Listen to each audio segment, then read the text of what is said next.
back, everybody. So this is kind of following on from I'm sure it was one of Retro Red Steve's videos, which I seem to be doing a lot of recently, because now he started this PS1 Racer Challenge. I'm really getting into that. Go check it out if you haven't. But I'm sure, if I remember rightly, Steve put up a video about PS1 races. So I'm sure he did. Anyway, that got me thinking, and then playing Rage Racer, you know, got me thinking again.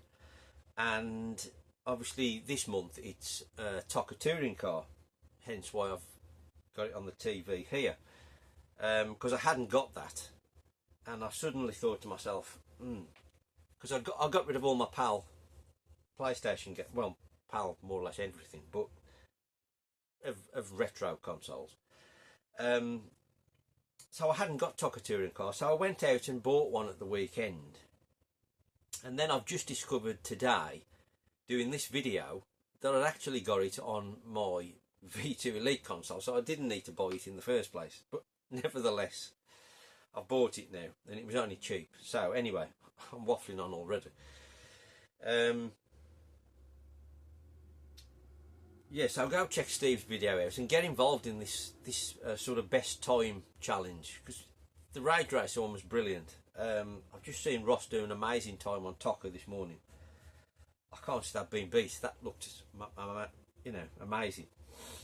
I'm going to have a crack at some point, hopefully, but I am seriously pushed for time this week, so I'll see what I can do, but it's probably going to be next week or after that when I'll get my video up on TOCA.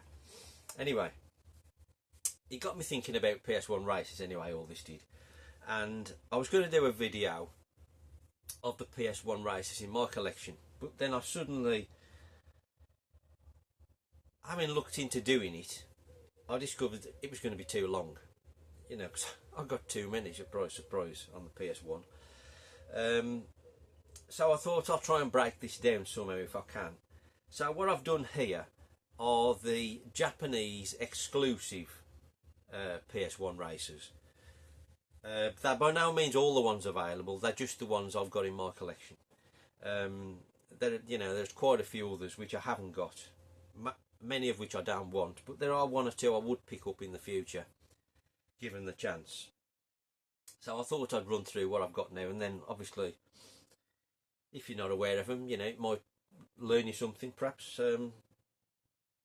Who knows, it might be of interest to somebody. The one thing I will say before I start is a lot of these are nostalgia based.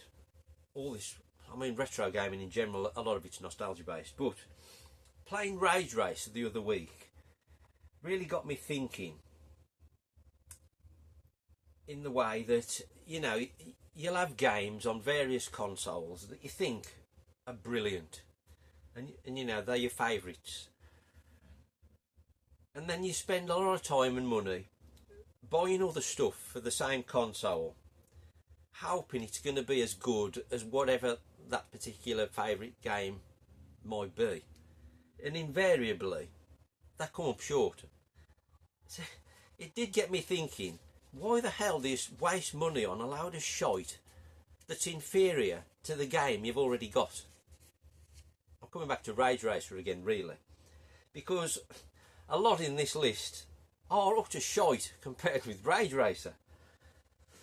As most, you know, you could say that about most PS1 races, because Rage Racer is so good and still so good today. And replaying it again this past few weeks for the challenge really highlighted the fact how good it still is. And then when I've gone back to play some of these to get a bit of footage to put on the video, not great, if I'm honest. But I do think this generation, like PS1 stroke Saturn N64,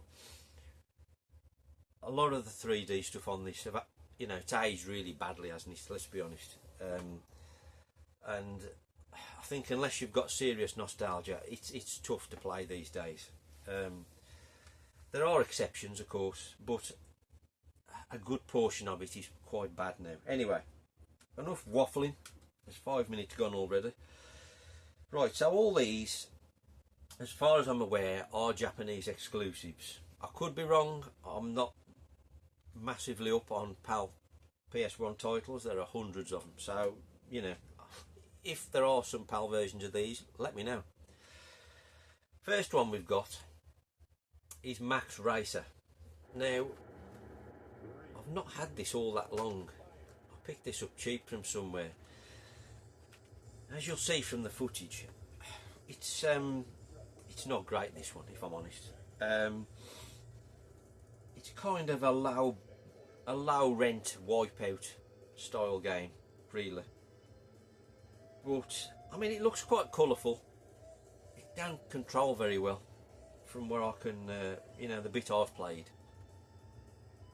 I mean, certainly don't look or sound or play as good as Wipeout, and I'm not a massive Wipeout fan, if I'm honest. But it's in that style, like, it's kind of Extreme G, I suppose. It's a bit more like that.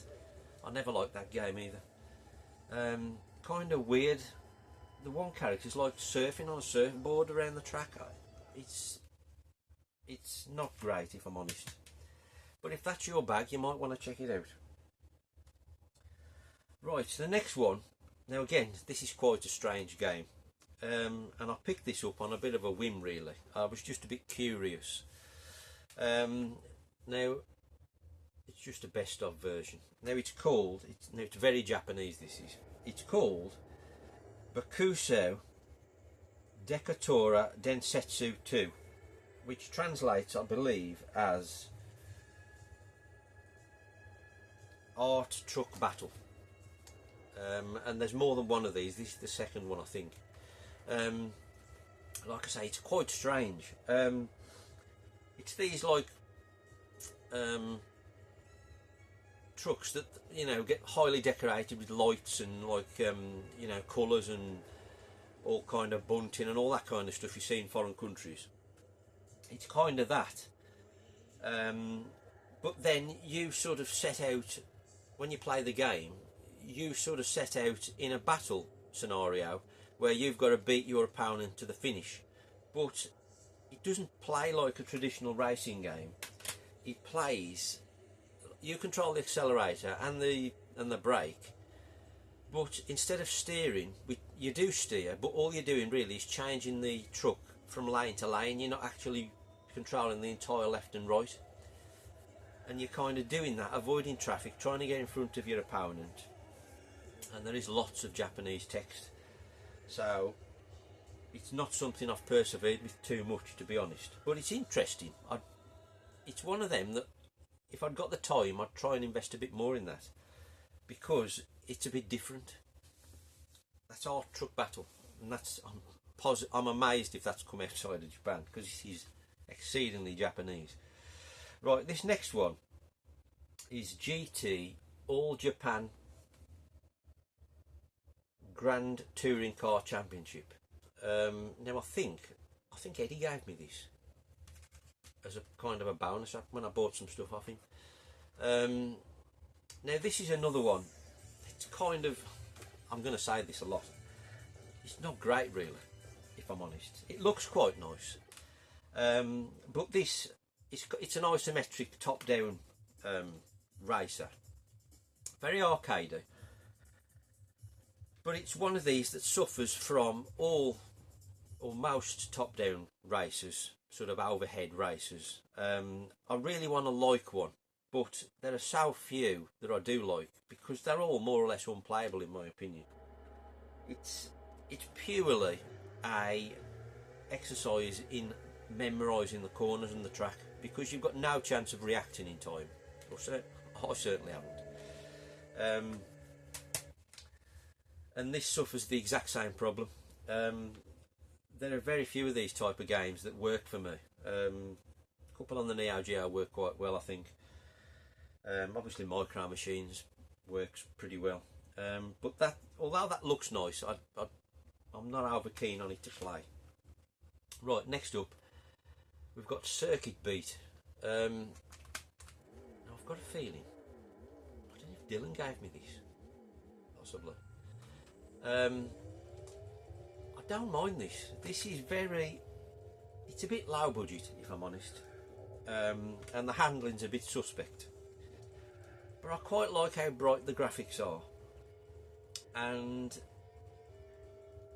once you kind of get used to the handling, it's not too bad. Like I say, it definitely feels like a budget release. Perhaps why it never came outside of Japan. It's a bit like a Penny Racers type game.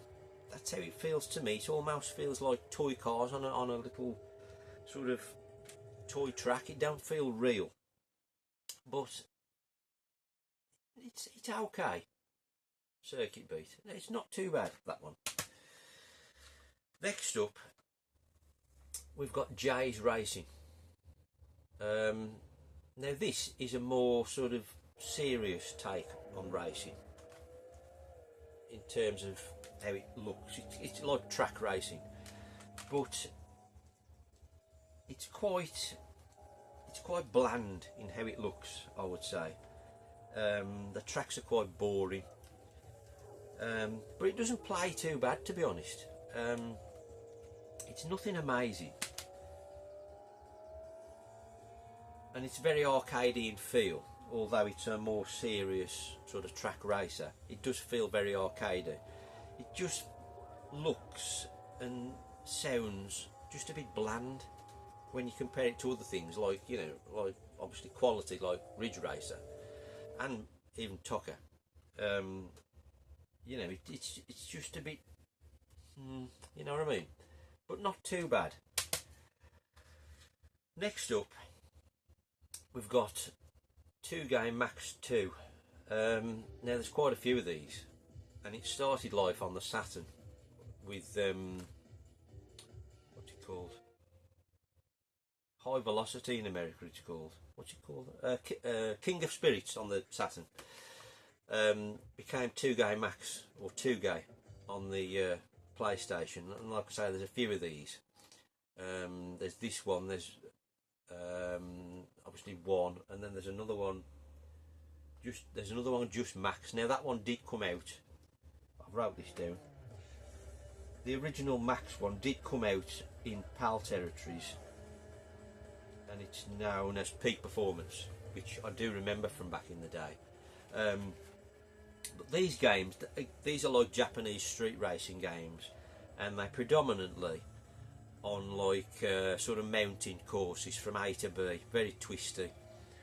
Now the handling on this seems, when you compare it to other games, and of all these when I was testing them to get some footage, the handling on this is really slow. It feels like it's kind of stuck in treacle compared to the other games. That said, this is a good game. But it's one of them you've got to sort of play for a bit to get sort of into it and how it controls. But I mean, it's kind of unique in the sense that, you know, it was developed by Cave and then published by Atlas. You know, obviously RPG and sort of shmup stalwarts. How they ever got into like a driving game series, I don't know. But I mean, I wouldn't call it top tier driving games, but I mean, there's an element of quality about it, purely probably due to the, you know, the developers and publishers being sort of really good companies. So that's 2 Game Max 2 anyway. Right, next up, I might save that one because I think that's probably the best one. Right, next up we've got. Now this has got a Japanese name. This is a Wangan Dead Heat game. Cinematic racing. I think it's Wangan something cinematic racing. Again, basically a Japanese street racing game, predominantly set in the dark, which they usually are. Some of these type of games are better than others. They're not generally my favourite type of races, if I'm honest. These sort of set in the dark Japanese street races, I find them all a bit dull, really. I want bright colours, you know what I mean? I want Sega blue skies, really. This is kind of okay. It's certainly not the best one of these I've played. You know, it's not as good as Tokyo Highway Battle 2 on the Dreamcast, for instance. It's mediocre, I would say.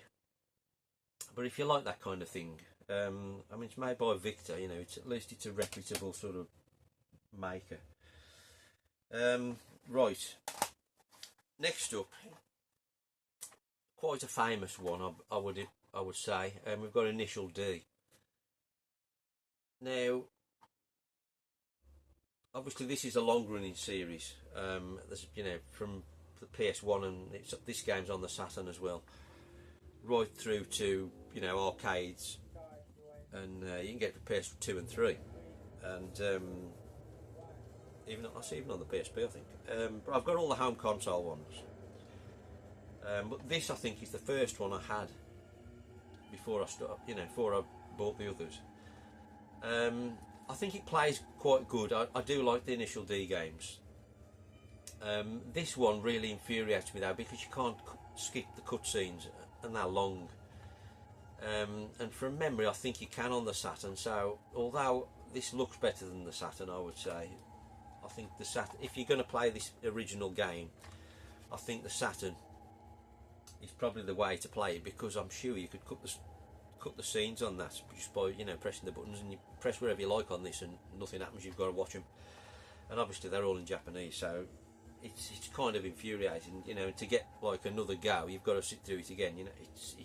So for that reason, I don't play this, but it's nice to have anyway.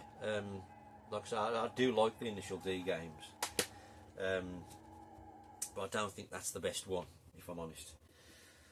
Right, now this one, there's a hell of a lot of nostalgia in this for me, because I had this when I had my Japanese PlayStation, you know, brand new back in the day.